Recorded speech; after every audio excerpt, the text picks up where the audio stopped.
चलिए इसके बाद सीधी तस्वीरें बताते हैं आपको, जहां पर सीएम शिवराज सिंह चौहान लाइव हैं। कार्यान्वित करें, समाज के लिए काम करें और देश को आगे बढ़ाएं। इन सब को लेकर मैं इस चीज़ को यहीं बंद करना चाहूँगा और ये कहना चाहूँगा कि विज्ञान के साथ साथ हमें ये भी रिस्पॉन्सिबल रहना है कि जो भी हम इजाद करें उसकी क्या रिस्पॉन्सिबिलिटी है। सबसे बड़ी चीज़ जो हर दिन आ रही है, आर्टिफिशियल इंटेलिजेंस, इसको बहुत बढ़ावा होगा, पर इसके साथ साथ हमें आर्टिफिशियल इंटेलिजेंस इन रिस्पॉन्सिबल वे देखना होगा कि हम कैसे इसको लें। तो दोनों तरफ से हमें आगे बढ़ना होगा, समाज को आगे बढ़ाना होगा और ये भी देखना होगा कि जो विज्ञान की आविष्कार हैं वो समाज के हित के लिए हों, ना कि समाज के अगेंस्ट हों। इन सबको लेकर ये जो फेस्टिवल 4-5 दिन का है, आप देखेंगे इसमें बहुत नई चीज़ें हुई हैं और मैं डीबीटी राजेश गोखले जी और उनकी टीम को बहुत बधाई देता हूं और सारे साइंस डिपार्टमेंट को बधाई देता हूं जिन्होंने डॉक्टर जितेंद्र सिंह जी के नेतृत्व में इस प्रोग्राम को बनाया। Thank you very much and God bless you. धन्यवाद सर। इसी क्रम में आगे बढ़ते हुए हम लोग आगे बढ़ते हैं और अब मैं आवाज़ देना चाहूँगी श्री ओम प्रकाश शक्लेजा सर को कि वो आएँ और एड्रेस करें अपने लोगों को। Our honourable minister of science and technology Madhya Pradesh, everybody put your hands together. आप सभी की जोरदार तालियों के साथ स्वागत करते हैं सर।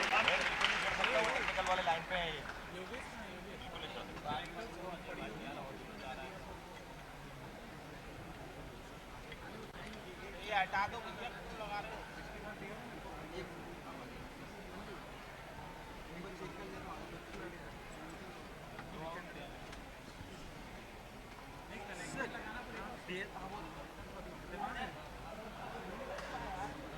विज्ञान महोत्सव के इस अवसर पर हमारे मध्य प्रदेश के मुख्यमंत्री, जिन्होंने एक के बाद एक महोत्सव की कड़ी लगा रखी है, चाहे वो प्रवासी भारतीय हो, चाहे वो इन्वेस्ट एमपी हो, चाहे वो खेलो इंडिया हो, चाहे G20 मीटिंग्स, और इसके बाद भी लगातार कई महोत्सवों का श्रृंखला लाने वाले हम सबके मार्गदर्शक एवं मुख्यमंत्री सम्माननीय शिवराज सिंह चौहान जी, जिनके नेतृत्व में आज, जिनकी मंशा के कारण आज ये में उत्सव यहाँ हो रहा है, इसे केंद्रीय मंत्री सम्माननीय डॉक्टर जितेंद्र सिंह जी, जिनके कारण आज ये 8वां महोत्सव भोपाल में हो रहा है। मंच पर विराजित श्री अजय सूद जी, श्री राजेश गोखले जी, श्री रविचंद्र जी, श्री सुधीर भदौरिया जी, श्रीमती कलई सर्वे जी एवं श्री मुकुंज श्रीवास्तव जी।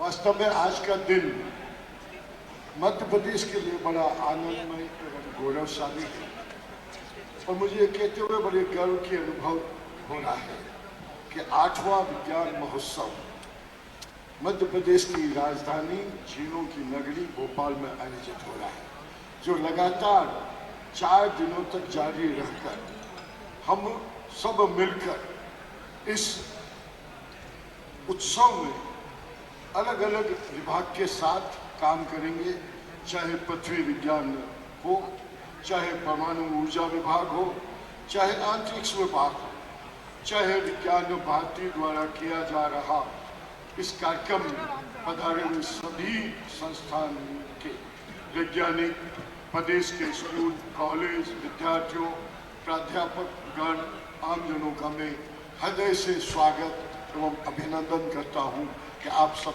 पधार कर इस उत्सव को महोत्सव में बनाने के लिए एकत्रित हुए, इसलिए आप सबका भी बहुत बहुत अभिनंदन। साइंस फेस्टिवल मनाने का मुख्य उद्देश्य वैज्ञानिक एवं प्रौद्योगिकी उपलब्धियों का उत्सव मनाना है। आम लोगों से को इसके माध्यम से जोड़ना है, उनके जीवन में आनंद, उल्लास और स्वस्थ मनोरंजन तथा स्कूली बच्चों को में क्रिएटिविटी एवं नवाचार के लिए प्रोत्साहन देना है।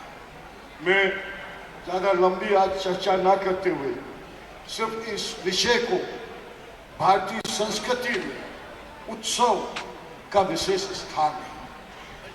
इसके माध्यम से मनुष्य के बीच, मनुष्य प्रकृति के बीच सामंजस्य एवं सर्वाधिक महत्व इस विषय को दिया गया है। आयोजन समाज, घर, परिवार के सदस्यों को समीप लाने एवं सामूहिक आनंद में सहभागी बनाने का अवसर भी हम इसके माध्यम से देते हैं। इस महोत्सव में देश प्रदेश के शीर्ष वैज्ञानिक, अनुसंधानकर्ता, विश्वविद्यालय, कॉलेज एवं स्कूल के विद्यार्थी, शिक्षक, उद्योग जगत के विशेषज्ञ उपस्थित हैं।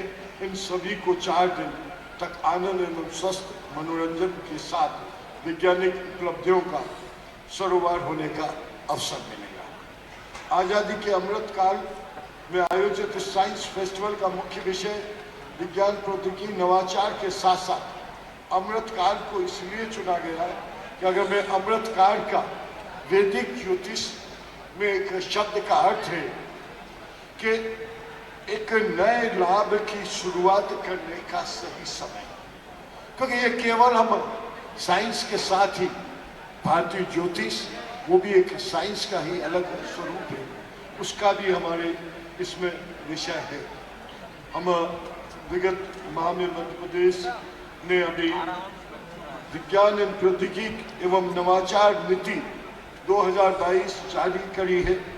इसका उद्देश्य इस क्षेत्र में अनुसंधान एवं नवाचार को बढ़ावा देकर उद्योग एवं नवोन्मेष, स्टार्टअप, इस तंत्र को और ज़्यादा विकसित करना, यही नीति मध्य प्रदेश के निर्माण में आने वाले समय में काफ़ी सहयोगात्मक एवं नवाचार से करने में सक्षम बनाएंगे। मुझे बताया गया है कि इस फेस्टिवल में artisan technology village, science literature festival, mega science एवं technology exhibition, student science village, जेमिनी वर्ल्ड प्रकार, स्टार्टअप कॉन्क्लेव, ऐसी कई गतिविधियों का आयोजन किया गया है। इसके माध्यम से हम कई नए विषय मध्य प्रदेश के हर गांव तक पहुंचाने का प्रयास करेंगे। मध्य प्रदेश विगत 2 दशकों से विज्ञान एवं प्रौद्योगिकी में नवाचार के क्षेत्र में अहम कार्य हो रहा है। यह महोत्सव उस कार्यक्रम में तेजी लाएगा। मैं इस अवसर पर प्रदेश की ओर से सभी का पुनः स्वागत एवं अभिनंदन करता हूं। इस आयोजन को सफल बनाने में आप सभी की सहभागिता और इस साथ ही इसकी सफलता की भी कामना करता हूं। मैं पुनः सभी का अभिनंदन करूँ, अपनी वाणी को यही विराम देता हूं। धन्यवाद।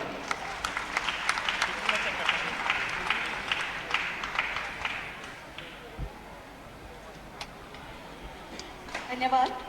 और चलिए हम लोग आगे बढ़ते हैं और उन्हें सुनते हैं जिन्हें हम सभी यहाँ पर सुनने के लिए बहुत ही ज़्यादा इंतज़ार कर रहे हैं। तो मैं अब आवाज़ देना चाहूँगी डॉक्टर जितेंद्र सिंह जी को। सर प्लीज़ आप सभी की जोरदार तालियों के साथ let's welcome our honourable union minister.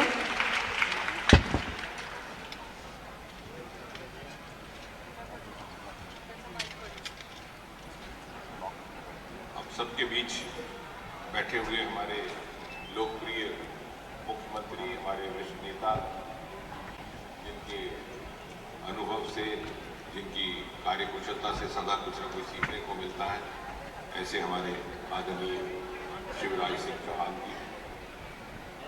जैसा कि अभी सुनीता जी कह रहे थे कि ईद के बाद एक यहाँ समारोह आयोजित हो रहे हैं, ये वैज्ञानिकों का कार्यक्रम है। मुझे विश्वास है इस पर भी शोध किया जाएगा कि ऐसा क्यों हो रहा है, और यदि आप शोध करेंगे अध्ययन करेंगे तो समझ में आएगा कि इसलिए कि शिवराज सिंह चौहान जी सहयोग भी देते हैं, सुविधा भी देते हैं, लेकिन देते हैं सरलता के साथ, देते हैं सहजता के साथ। इसलिए कोई भी विभाग हो, कोई भी मंत्रालय हो, यदि उन्हें कोई बड़ा आयोजन करना है तो उनकी नज़र मध्य प्रदेश भोपाल पर रहती है, क्योंकि उन्हें मालूम है मुख्यमंत्री जी वहाँ हमारे संरक्षक के तौर पर बैठे। और सच पूछिए तो इसी कारण हम भी आज यहाँ प्रेरित होकर के यहाँ एकत्रित हुए। उनके साथ बैठे हुए विज्ञान प्रौद्योगिकी के मंत्री सकलेचा जी, पिछले 1-1.5 वर्ष से वो बड़े पैशन के साथ इस एजेंडा को फॉलो कर रहे थे कि ये कॉन्फ्रेंस, ये समारोह, ये 4 दिवसीय गोष्ठी कहीं और ना होकर के भोपाल में हो। और उनके जुनून का आपको अंदाज होगा कि जब गांधीनगर गुजरात में इस तरह का कार्यक्रम हो रहा था तो मैं बोल रहा था तो उन्होंने पीछे से किसी को भेजा कहने के लिए कि यहीं पे घोषणा कर दीजिए कि अभी इस प्रकार की गोष्ठी भोपाल में होगी, ताकि कोई गुंजाइश ना रहे कि हम कहीं आगे पीछे चले जाएं।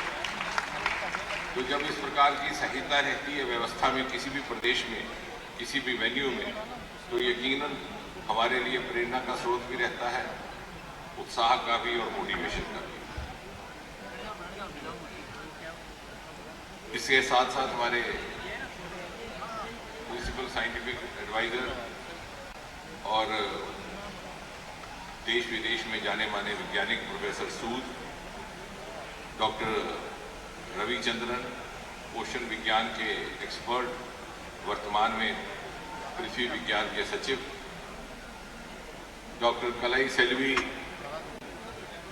80 साल के इतिहास में CSIR में पहली बार महिला डायरेक्टर जनरल की नियुक्ति हुई है मोदी जी के कार्यकाल में, और डॉक्टर राजेश गोखले जो सचिव है उस विभाग के, जो नोडल विभाग है इस आयोजन के लिए। इसके अतिरिक्त सुधांशु जी, डॉक्टर भदौरिया जी और यहाँ पर पधारे हुए साइंटिफिक फैकल्टी के सारे मित्रगण। सच पूछिए तो ये वास्तव में एक उत्सव जैसा माहौल है। इस झील की नगरी में समस्त का समस्त विज्ञान परिवार एकत्रित हुआ है और इसे उत्सव के अलावा और कोई नाम देना ठीक नहीं रहेगा। और मुझे लगता है कि यदि इसे फेस्टिवल कहा गया तो बहुत सोच करके इस शब्द का चयन किया गया। वैसे तो इस प्रकार के समारोहों में जो विज्ञान संबंधी रहते हैं, विचारों का आदान प्रदान भी होता है, गंभीर मंथन भी रहता है, परंतु ये उत्सवमय माहौल शायद इसलिए भी है कि पहली बार 6 दशक के बाद मोदी जी ने प्रधानमंत्री के रूप में वैज्ञानिकों को और विज्ञान को एक सम्मान दिया है, एक सेंस ऑफ एस्टीम दी है। जो कि मैं इस क्षेत्र के साथ पिछले 30 दशक से अधिक समय से जुड़ा हूं, हमने ऐसी भी गोष्ठियां देखी कि मासूम चेहरे हॉल के अंदर बैठ करके 2-3 दिन गुजार देते थे। लेकिन ये उत्सवमय माहौल इसलिए है कि मोदी जी ने आने के बाद न केवल वैज्ञानिक कार्यक्रमों को या वैज्ञानिक योजनाओं को प्रोत्साहित किया, बल्कि नए नए प्रयोग, नए नए तजुर्बों को बढ़ावा भी दिया, कई क्रांतिकारी नियम बना करके उसमें सरलता भी लाई। इसके अतिरिक्त ये वर्ष आज का 2023 का वर्ष भारत के लिए बड़ा महत्वपूर्ण है। ये G20 की मेजबानी का भी साल है, जिसकी यहाँ पर भी एक बैठक होने वाली है।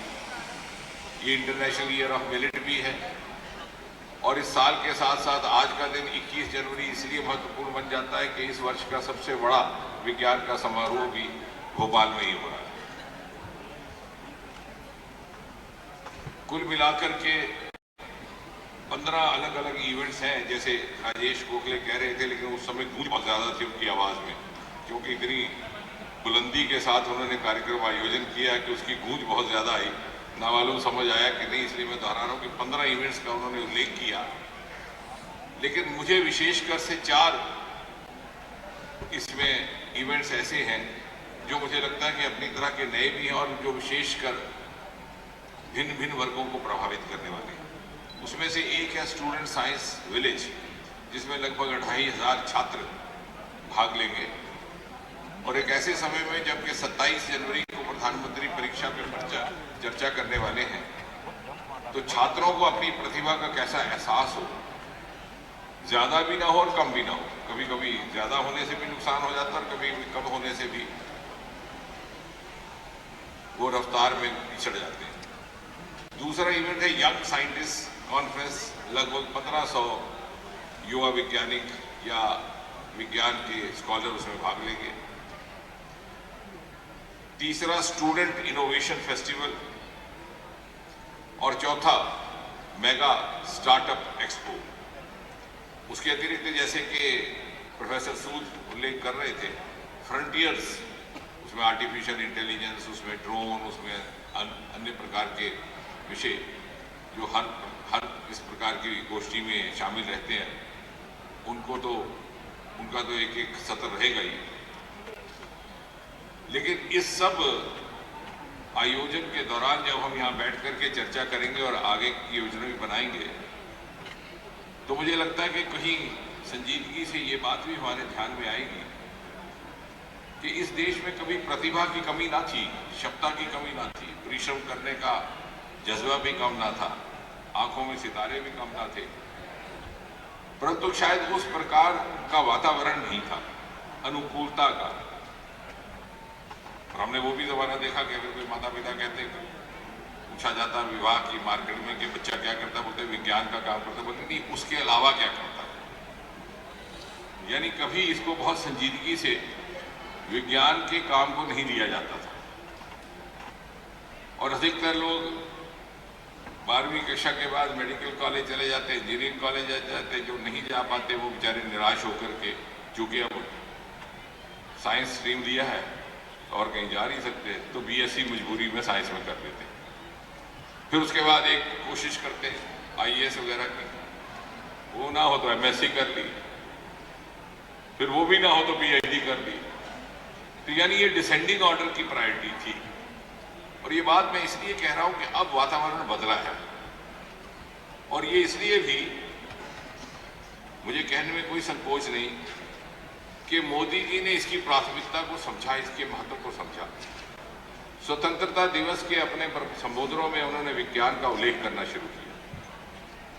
कभी उन्होंने कहा स्टार्टअप इंडिया, सेटअप इंडिया, कभी उन्होंने कहा डिजिटल इंडिया, कभी उन्होंने कहा डिजिटल हेल्थ मिशन, कभी उन्होंने कहा डीप सी मिशन, जो शायद पहले इस प्रकार के संबोधनों में देखने को नहीं मिलता था।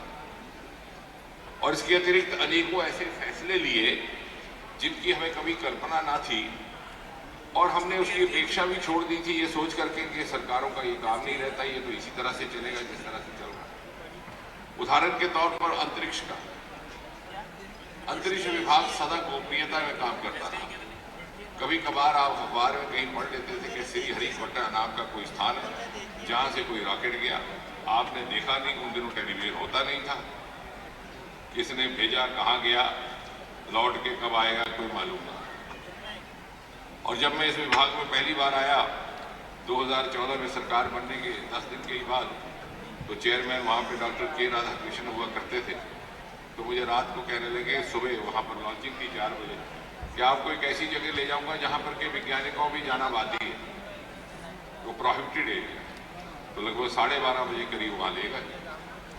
उन्होंने दिखाया कि साहब यहाँ से सुबह उठेगा ये। तो मैंने उनसे कहा, हमारे मित्र भी हैं, वो अंतर्राष्ट्रीय स्तर के वैज्ञानिक हैं। मैंने कहा, राधा, आई try to make a principle for myself to learn one new thing every day. Today what I learned is that to be here, either one has to be as eminent as scientist as you, or somehow manage to become a minister of space. लेकिन जब गंभीरता से ये बात सामने रखी गई, तो प्रधानमंत्री जी ने बिल्कुल बिना किसी संकोच के इस गोपनीयता को समाप्त कर दिया। और आज 3 वर्ष से अंतरिक्ष विभाग में पब्लिक प्राइवेट पार्टिसिपेशन से काम किया जाता है।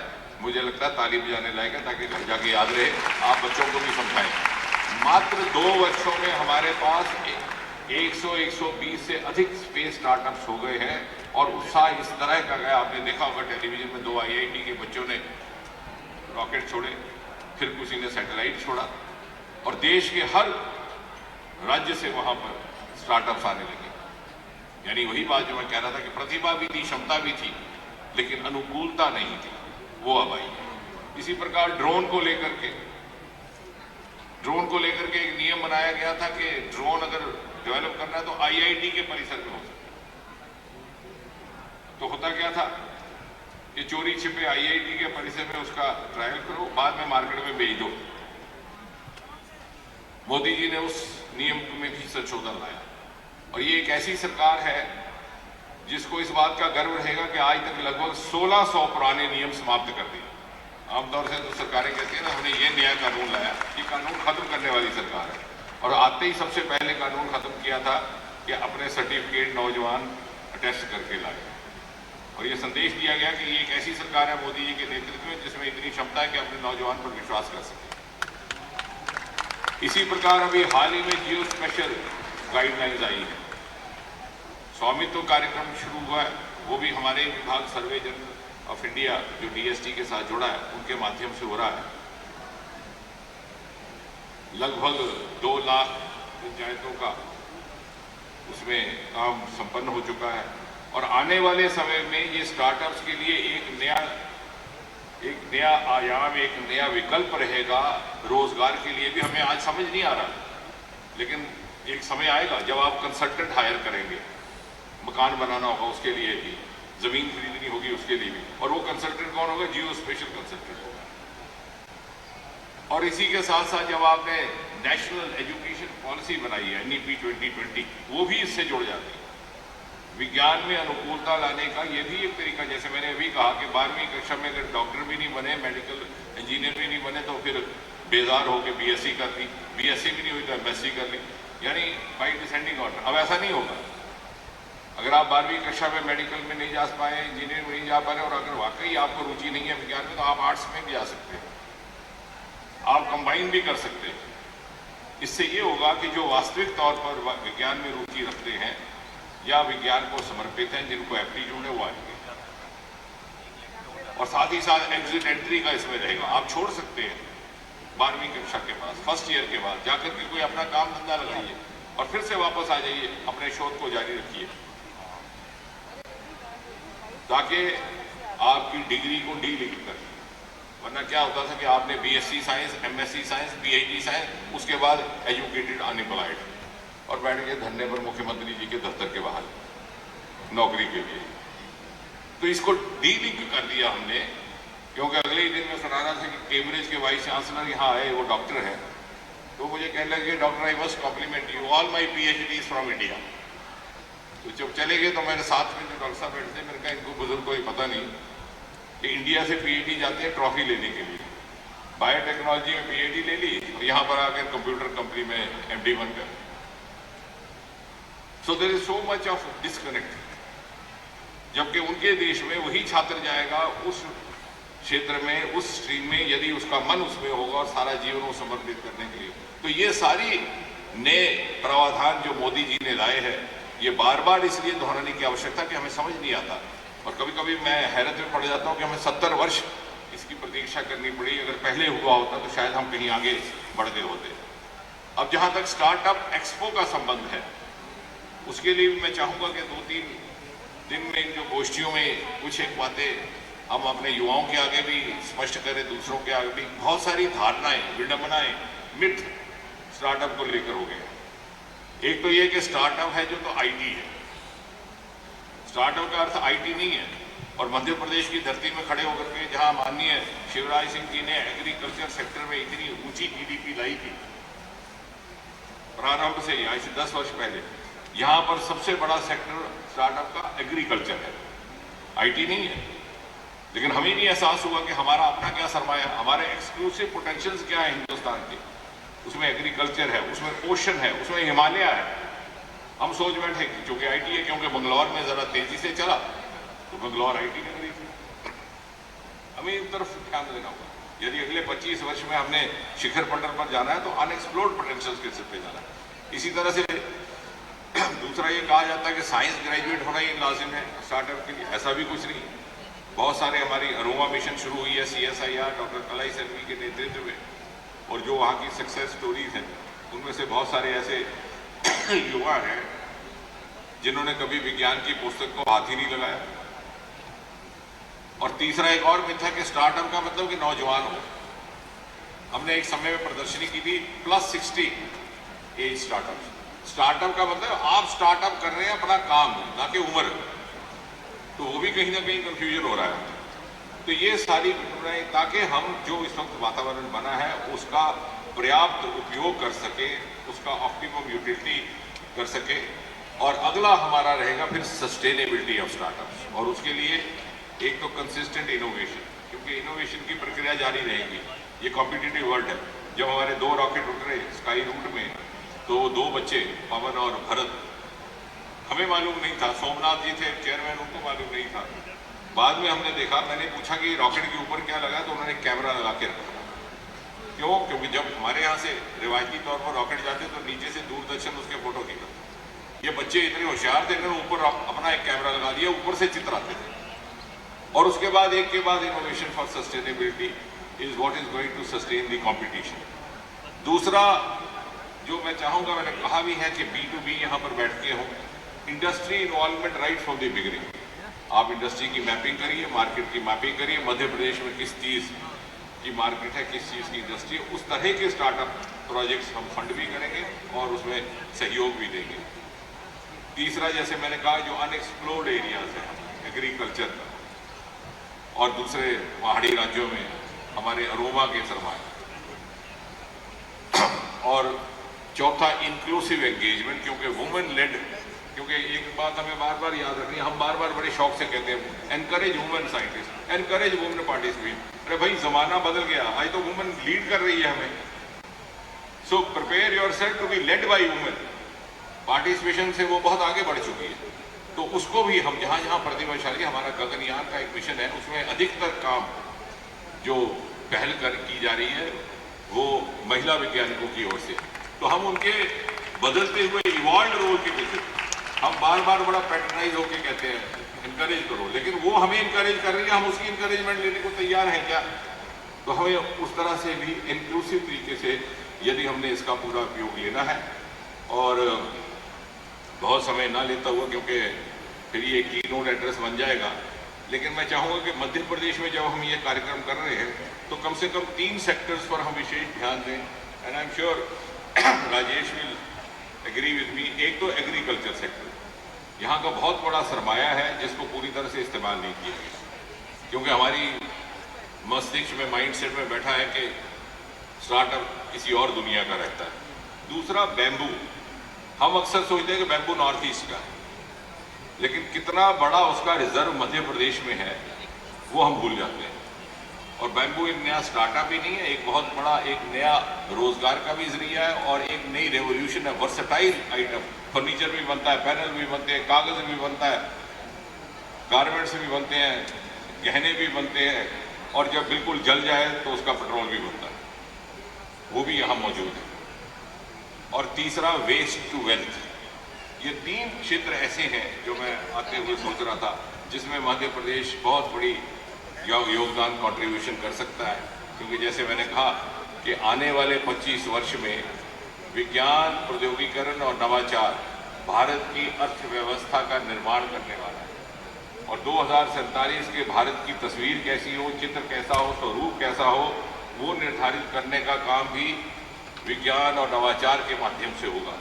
और उसमें हमने सुनिश्चित करना है कि हम किस प्रकार से कितना योगदान कर सकते हैं अपने अपने राज्य में से, क्योंकि अब जब हम विज्ञान की चर्चा करते हैं या गोष्ठी करते हैं तो केवल विज्ञान तक सीमित नहीं रह जाते। जैसे मार्क ट्वेन ने एक बार कहा था इकोनॉमिक्स के संदर्भ में, economics too serious to be left to economist alone. इसी तरह से science is now too serious to be left to scientist alone. ये आपके घर घर पहुंच गई है, यह आपका भविष्य कैसा हो उसका निर्णय करने वाली है। आपकी आने वाली पीढ़ी, आपके संतान के भविष्य की रूपरेखा तय करने वाली है। इसके ऊपर स्टेक बहुत ज्यादा बढ़ गया। And therefore, science today relates to the economy of India, to the future of India, the future of the future generation. Is no longer only a concern of the scientist, because technology and innovation are going to be the torch bearers of 2047 economy of India. और इसलिए जब हम ये समारोह करें और इसलिए इसको इतना विस्तृत करने का प्रयास किया गया है कि समाज के बाकी वर्गों को भी लगे कि ये साइंसदान कहीं अंधेरी लेबोरेटरी में बैठ करके क्या कर रहे हैं वो सिर्फ इनका जिम्मा नहीं, जो ये कर रहे हैं उसके ऊपर मेरा भी प्रभाव पड़ने वाला है और इसलिए मैं भी इसका भागीदार बनूं। ये समारोह फेस्टिवल इसलिए भी है कि ये केवल विज्ञान तक सीमित नहीं है, ये सारे समाज सारे राष्ट्र का उत्सव है। एक बार पुनः बहुत बहुत धन्यवाद और माननीय मुख्यमंत्री जी का और राज्य सरकार का एक बार फिर से धन्यवाद। विज्ञान भारती हमसे जुड़ा, उनके योगदान के लिए भी मैं उनका अभिनंदन करता हूँ। धन्यवाद सर।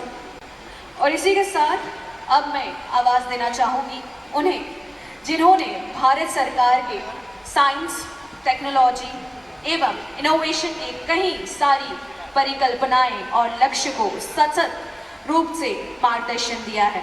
देवियों और सज्जनों, आप सभी की जोरदार तालियों के साथ मैं बुलाना चाहूंगी हमारे मध्य भारत के मुख्यमंत्री माननीय शिवराज सिंह जी चौहान को। Can we have a huge round of applause everybody. एक तो मेरा ये कहना है कि सर्दी के दिन हैं, कोट पहन पहन के सब आए हैं, उसमें ये एसी चलाने की क्या जरूरत है? ये एसी बंद कर दिए जाए, आवाज भी इससे गूंजती है। देखो, प्रधानमंत्री जी ऊर्जा बचाने के पक्षधर हैं, तो जब जरूरत हो तो ही बिजली खर्चा करो भैया। कम से कम सर्दी के दिनों में तो हम ऊर्जा बचाने का काम करें। ये बंद करवा दें, सेंट्रली कहीं बंद होंगे तो इनकी आवाज भी नहीं गूंजेगी। आज हमारे साथ सौभाग्य से इस मंच पर उपस्थित वैज्ञानिक दृष्टिकोण रखने वाले हमारे विज्ञान और प्रौद्योगिकी मंत्री भारत सरकार आदरणीय श्रीमान जितेंद्र सिंह जी, और जितेंद्र जी आए हैं तो मैं एक बार कहना चाहूंगा, केवल आगे बैठी पंक्ति से नहीं, पीछे बैठे अपने भांजे भांजियों से भी कि ताली बजा के उनका जोरदार स्वागत करें, उनका अभिनंदन करें। आदरणीय जितेंद्र सिंह जी मध्य प्रदेश के हमारे साइंस और टेक्नोलॉजी मिनिस्टर आदरणीय ओपी सकलेचा जी, आदरणीय अजय कुमार सूद जी प्रधान वैज्ञानिक सलाहकार भारत सरकार, डॉक्टर राजेश गोखले जी सचिव जैव प्रौद्योगिकी मंत्रालय भारत सरकार, श्री एम रविचंद्रन जी, श्री सुधीर भदौरिया जी महासचिव विज्ञान भारती, डॉक्टर एन कलई सेल्वी जी, निकुंज श्रीवास्तव जी, इस अवसर पर पधारे हुए सभी वैज्ञानिक गण या वैज्ञानिक सोच रखने वाले मित्रगण और हमारे इनोवेशन के क्षेत्र में चमत्कार करने वाले मेरे सभी भांजे भांजियों, आप सबका इस कार्यक्रम में मैं हृदय से स्वागत करता हूं, अभिनंदन करता हूं। देखो, जब वैज्ञानिक हम कहते हैं तो थोड़ा मानसिकता ऐसी बनने लगती है कि बड़े गंभीर हैं, कभी मुस्कुराते नहीं हैं, लगातार सोचते ही रहते हैं। लेकिन ये साइंस फेस्टिवल है और इसलिए इसमें हम जरा फेस्टिवल के मूड में रहें, बहुत गंभीर रहने की मुझे लगता है जरूरत नहीं है। इसलिए एक बार मेरे साथ बोलिए, भारत माता की। अब जरा लगा कि यूथ यहाँ पे बैठा हुआ है। मैं सबसे पहले जितेंद्र सिंह जी आपको, आदरणीय प्रधानमंत्री जी को हृदय से धन्यवाद देता हूं कि साइंस फेस्टिवल का आयोजन आज मध्य प्रदेश की धरती पर, वो भी मैनिट में किया गया। मैनिट मध्य प्रदेश का गौरव है और मैनिट भारत की शान है।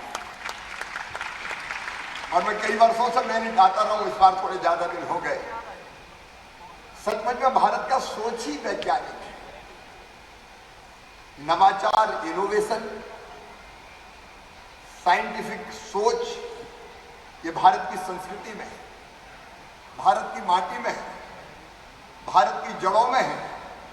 आज से नहीं, हजारों साल पहले से विज्ञान और प्रौद्योगिकी में भारत आगे है। लेकिन उसका प्रकटीकरण आधुनिक काल में अगर मैं कहूं तो श्रीमान नरेंद्र मोदी जी के नेतृत्व में हुआ है। केवल 2 उदाहरण देखो। कोविड का कठिन काल आया, हम लोग तरसते थे कि वैक्सीन बनाएगा तो कौन बनाएगा। पश्चिम के देश बनाएंगे, कहीं अमेरिका में बनेगी, यूके में बनेगी, जर्मनी जापान में बनेगी। हम कभी कल्पना नहीं करते थे कि इतने जल्दी हमारे देश में किसी पैंडेमिक की, किसी महामारी की वैक्सीन बन जाएगी।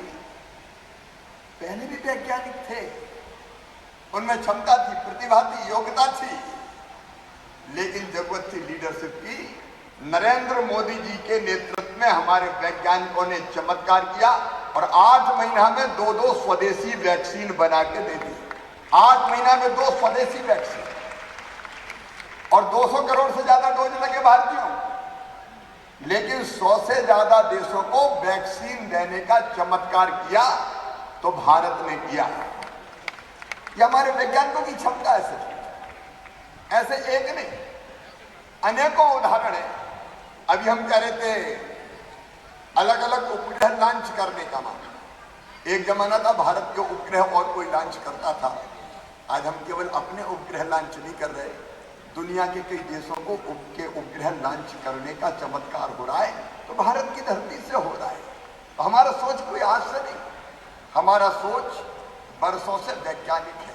मैं जो बच्चे आए उनसे आग्रह करना चाहूंगा कि विज्ञान को टेक्नोलॉजी की जननी माना जाता है, लेकिन विज्ञान की भी जननी अगर कोई है तो वो है जिज्ञासा। जिज्ञासा, जानने की इच्छा। अब मैं उदाहरण आपको देता हूं, सचमुच में बच्चों में कितनी जिज्ञासा होती है। ये जिज्ञासा ही हमको खोज के लिए, इसके पीछे साइंटिफिक सोच क्या है, कारण क्या है, वो सिखाने के लिए प्रेरणा देती है। और फिर बड़े बड़े इनोवेशन हो जाते हैं, अनुसंधान हो जाते हैं, कई छुपे हुए सत्य सामने आ जाते हैं। अब न्यूटन पेड़ के नीचे बैठे थे, पेड़ हिला, हवा चली, फल टूटा, जमीन पे गिरा, ये साधारण घटना थी, ये कई सालों से हो रही थी। अगर और कोई सामान्य सोच वाला होता तो यही सोचता कि हवा चलती है, पेड़ हिलता है, फल टूटता है, कहाँ गिरता है, जमीन पे क्यों गिरता है। लेकिन न्यूटन की जिज्ञासा जागी, वो सोचने लगे, हवा चली, पेड़ हिला, फल टूटा, धरती पे क्यों गिरा, नीचे क्यों आया, ये बीच में क्यों नहीं अटका, ये ऊपर क्यों नहीं गया। और कहते हैं उस समय जो लोग आ रहे थे, जा रहे थे, न्यूटन को समझ में नहीं आया। उन्होंने लोगों को बुलाया और बुला के पूछा, एक प्रश्न का मुझे उत्तर नहीं मिल रहा, मेरी मदद करोगे क्या। लोगों ने पूछा, सवाल बताओ। तो न्यूटन ने वही कहा, हवा चली, पेड़ हिला, फल टूटा, जमीन पे गिरा। तो लोगों ने कहा, जमीन पे नहीं गिरता तो कहाँ गिरता। तो न्यूटन ने कहा, बीच में क्यों नहीं गिरता, आसमान में क्यों नहीं गया। तो कुछ लोगों ने कहा कि ये तो गया काम से, बरसों से देख रहे हैं, अगर कोई चीज ऊपर से गिरती तो नीचे ही आती। लेकिन ये जिज्ञासा थी जिसने न्यूटन को रुकने नहीं दिया और अंततः न्यूटन ने सोच खोज के निकाल दिया कि पृथ्वी में गुरुत्वाकर्षण की ताकत होती है, शक्ति होती है, इसलिए ऊपर से चीज नीचे गिरती है। ये जिज्ञासा जरूरी है। और इसलिए अलग अलग रसायनों को मिला के कोई नया रसायन बना देना, ये जिज्ञासा का परिणाम है। देखो इसमें मिला के ये देखो, इसमें मिला के ये देखो। चांद पे हम तो पहले बचपन में कहते थे एक बुढ़िया बैठ के सूत काट रही है, लेकिन ये जिज्ञासा थी कि चलो देखो चांद पे जाएंगे, मंगल पे जाएंगे। ये जिज्ञासा है जो हमसे काम करवाती है। हमारे रविंद्रनाथ टैगोर जी ने भी बात कही थी। मैं विशेषकर बच्चों से कहना चाहूंगा, हमारा सारा ज्ञान और हमारी सारी योग्यताएं जिज्ञासा के बिना बेकार है, व्यर्थ है। और इसलिए मैं आज जो बच्चे यहाँ बैठे हैं जो सचमुच में वैज्ञानिक दृष्टिकोण रखते हैं, ये बच्चे चमत्कार कर रहे हैं कई क्षेत्रों में। अभी स्टार्टअप्स का हमने देखा, भारत स्टार्टअप्स के इकोसिस्टम में, स्टार्टअप्स बनाने में यूनिकॉर्न हो चाहे चीता हो, दुनिया में तीसरे नंबर पे आ गया है। और ये चमत्कार किया तो हमारे बच्चों ने किया है, जिसमें मध्य प्रदेश के बच्चे भी सम्मिलित हैं। मैं सभी बच्चों को ये कहना चाहूंगा कि ये जिज्ञासा, जानने की इच्छा, ये जिज्ञासा मन में बनी रहनी चाहिए। तो लगातार आप नई खोज करने में, लेकिन जिज्ञासा के साथ एक चीज और जरूरी है, वो है जिद। देखो जिद चाहिए। अगर आपके मन में जिद नहीं है जानने की, तो आप केवल सोच के रह जाओगे। जो सोचते हो उसको धरती पे उतारने के लिए जिद की जरूरत होती है। और इसलिए हमने मध्य प्रदेश में ओपी सखलेचा जी ने भी बहुत मेहनत की। जिज्ञासा और जिद, इस फार्मूले पर हमने मध्य प्रदेश की साइंस और टेक्नोलॉजी की पॉलिसी बनाई है। मैं एक बात और आज गर्व के साथ कहना चाहूंगा, प्रधानमंत्री श्रीमान नरेंद्र मोदी जी के नेतृत्व में एक वैभवशाली भारत, एक गौरवशाली भारत, एक संपन्न भारत, एक समृद्ध भारत और एक शक्तिशाली भारत का निर्माण हो रहा है। और उस भारत के निर्माण में साइंस और टेक्नोलॉजी का, इनोवेशन का एक बहुत महत्वपूर्ण रोल है। और प्रधानमंत्री का सोच पूरी तरह से साइंटिफिक है। लेकिन जैसा मैंने प्रारंभ में कहा था, भारत की माटी और जड़ों में ये बात आज नहीं, हजारों साल प्राचीन समय से एक नहीं अनेकों वैज्ञानिकों के नाम हैं। एक तरफ हमने धर्म और अध्यात्म के क्षेत्र में योग, ध्यान, प्राणायाम, प्रत्याहार, समाधि, पता नहीं ब्रह्मांड के कितने सत्यों को खोजने की कोशिश की। वहीं दूसरी तरफ अगर आप देखेंगे, आप सोच के देखें, हम लोग रामायण पढ़ते थे तो रामायण में 1919 के पहले जब राइट बंधुओं ने हवाई जहाज बना लिया था, उसके पहले कब से पुष्पक विमान का उल्लेख था। 7000 साल पहले भारत में विमान की कल्पना थी। पुष्पक विमान जैसी न केवल कल्पनाएं बल्कि वो साकार भी हुई थी। और केवल इतना नहीं, जॉन डाल्टन के परमाणुवाद से 2000 साल पहले, मैं गर्व के साथ कह रहा हूं, महर्षि कणाद, उन्होंने परमाणुवाद को प्रतिष्ठित किया था। कणाद का नाम मेरे बच्चे जानते होंगे, नहीं जानते तो जानना चाहिए। और केवल इतना ही नहीं, न्यूटन से भी सदियों पहले भारत के खगोल विज्ञानी भास्कराचार्य ने साबित कर दिया था कि पृथ्वी आकाशीय पदार्थों को एक विशेष शक्ति के साथ अपनी तरफ आकर्षित करती है। केवल इतने ही नहीं, अथर्ववेद में पहली बार लक्षणों के आधार पर ज्वर, खांसी, डायरिया और कुष्ठ जैसी बीमारियों को पहचान और उसकी चिकित्सा में कौन सी औषधि प्रयुक्त होगी उसका वर्णन मिलता है। ईसा से 600 साल पहले तक्षशिला और हमारा वाराणसी औषध विज्ञान के बड़े केंद्र बनकर उभरे थे। और दो प्रमुख ग्रंथ जिनका आज मैं गर्व के साथ उल्लेख करना चाहूंगा, चरक की चरक संहिता और सुश्रुत की सुश्रुत संहिता। मित्रों, मैं विशेषकर बच्चों को बताना चाहता हूँ, ये आधुनिक मेडिसिन और सर्जरी विज्ञान के आधार बने, ये मेरा दावा है।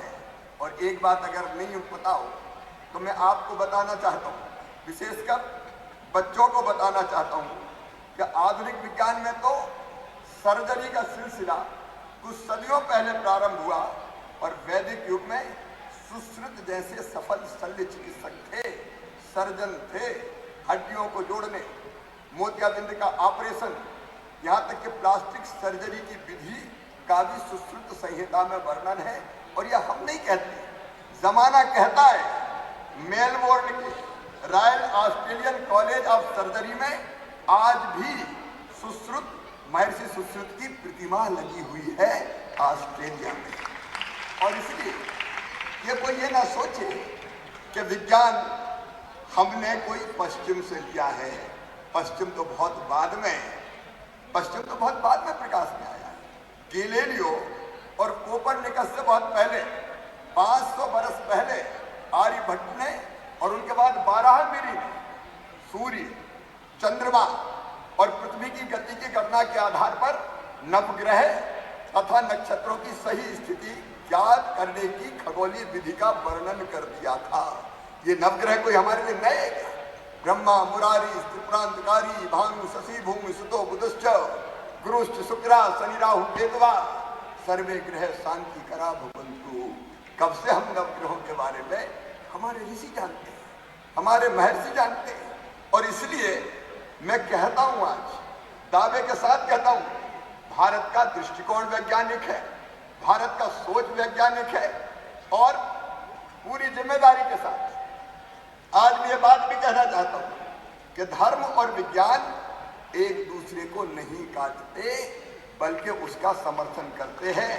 जहां विज्ञान समाप्त होता है, वहां से अध्यात्म की यात्रा प्रारंभ होती है, वहां से अध्यात्म की यात्रा प्रारंभ होती है।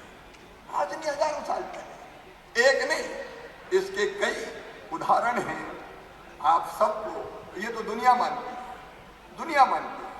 और मैं फिर आपको बताना चाहता हूं, विज्ञान और अध्यात्म के इस पूरे हमारे इंटरकनेक्ट को भारत ने पहले समझा है, और समझकर ही नोबेल पुरस्कार विजेता सर सीवी रमन ने कहा था, 20वीं सदी विज्ञान की सदी हो सकती है, लेकिन 21वीं सदी वैज्ञानिक अध्यात्म की सदी होगी। 21वीं सदी, ये आज मैं कह रहा हूं, गणती गणना में शून्य के प्रतिपादन का श्रेय ऋषि भास्कराचार्य जी को जाता है। जब जीरो दिया मेरे भारत में, ये तो सारी दुनिया कहती है।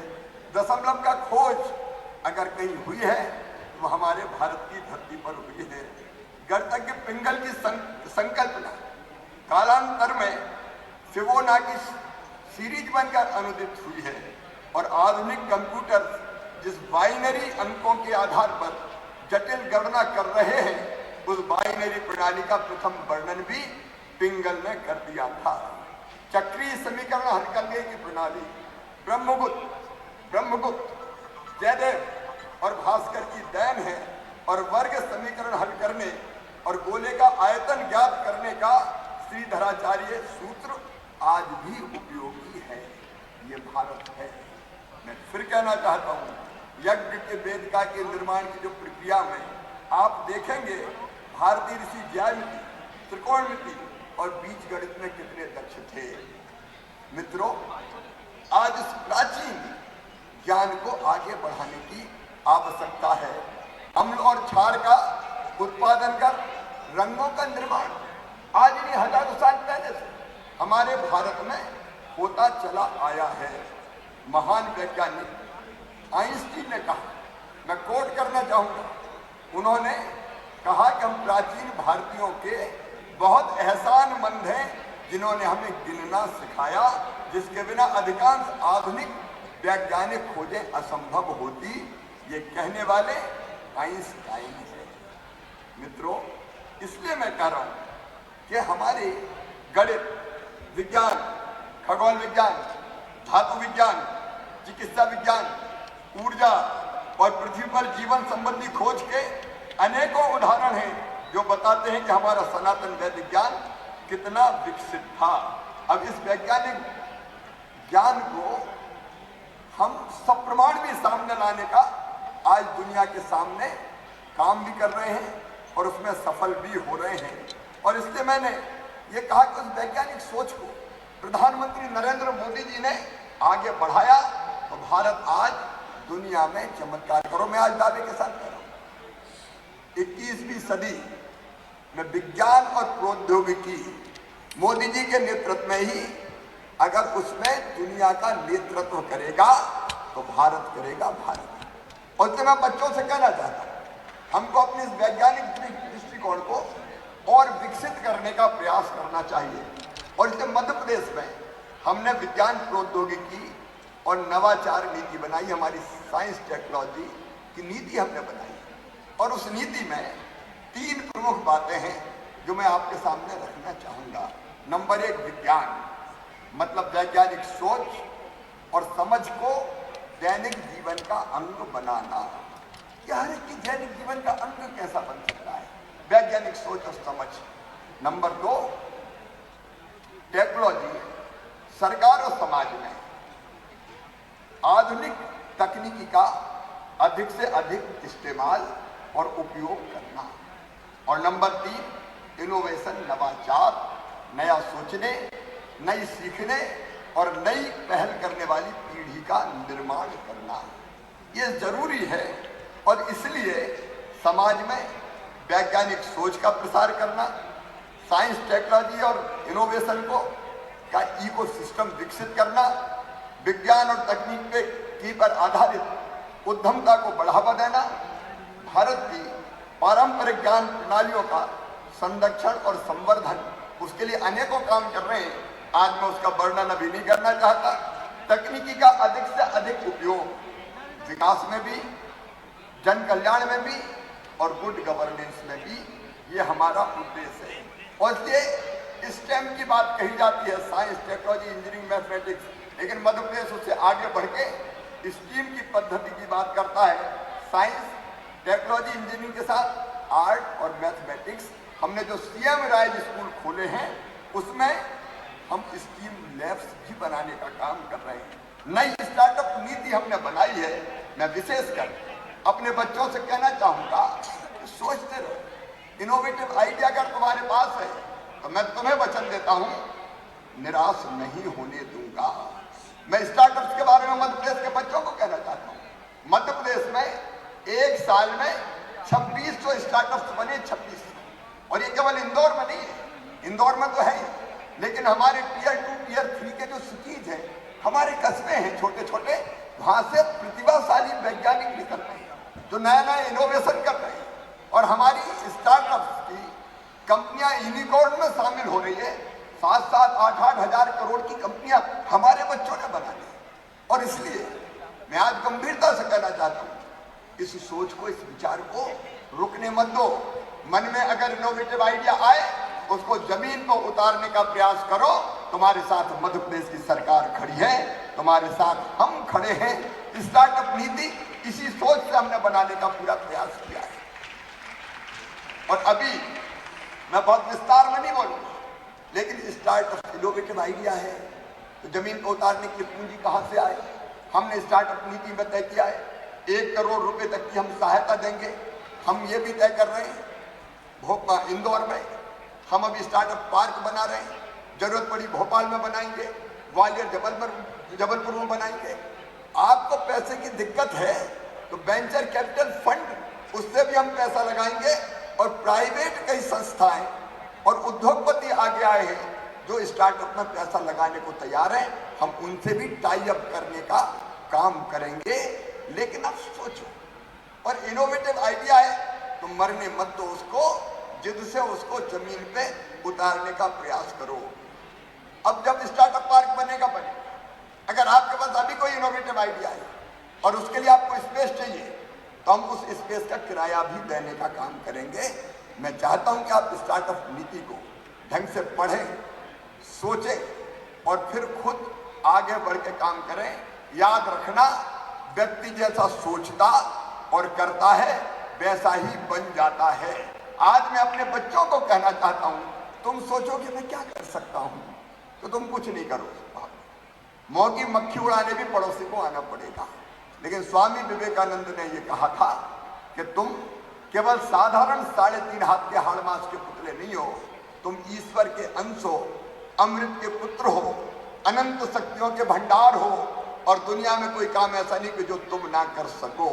अगर इस सोच से आगे बढ़ोगे तो दुनिया का हर बड़ा काम तुम्हारे हाथों से होगा, ये मैं दावे के साथ कहता हूं।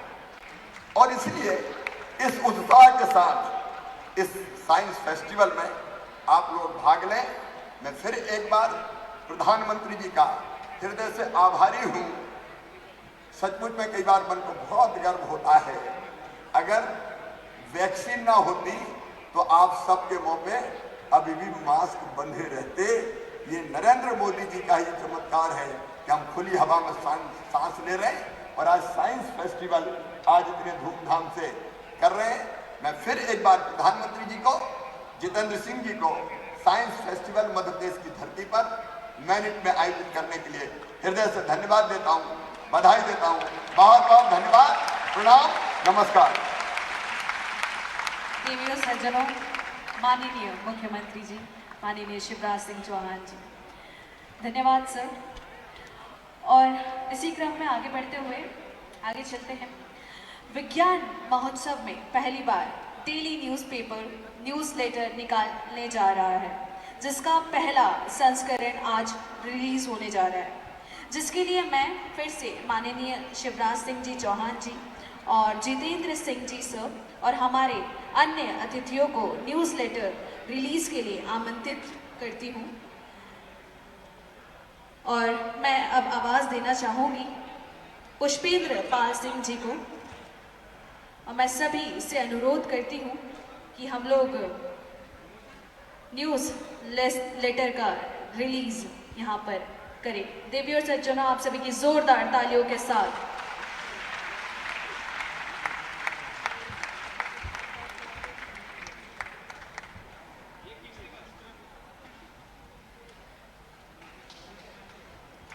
तालियों की आवाज। धन्यवाद।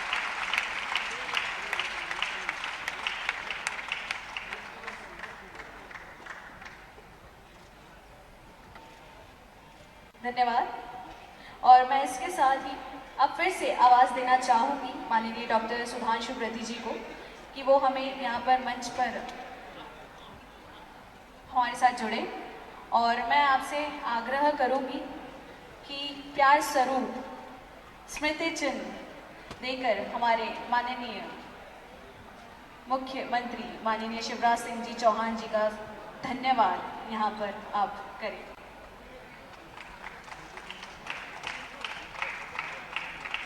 इसी क्रम में बढ़ते हुए मैं फिर से आपसे अनुरोध करूंगी कि आप स्मृति चिन्ह देते हुए डॉक्टर जितेंद्र सिंह जी का भी यहाँ पर धन्यवाद करें, माननीय ओम प्रकाश सकलेजा जी का भी, माननीय प्रोफेसर अजय सूद जी,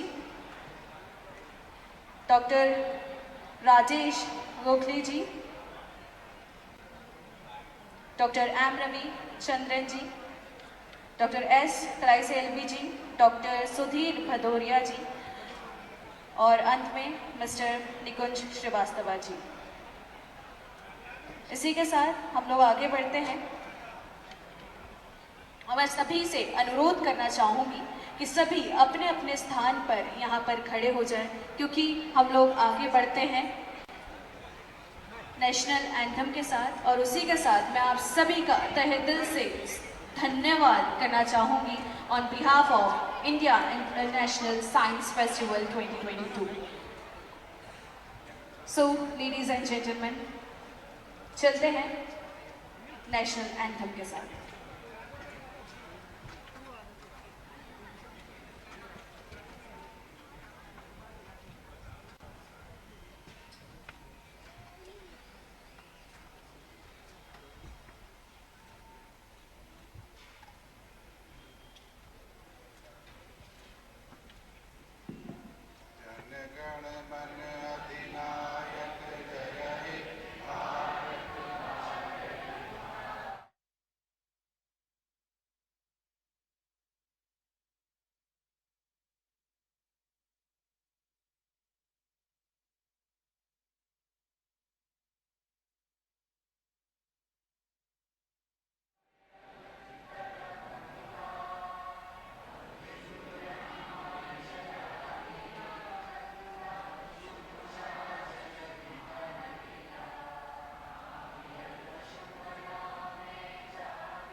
अनुरोध करूंगी सभी लोगों से जो कि हमारे बीच में एज एन ऑडियंस है, हमारे बीच में ऑल डिग्निटरीज, मैं चाहती हूँ कि कुछ क्षणों के लिए आप लोग प्लीज़ सेटल डाउन रहें।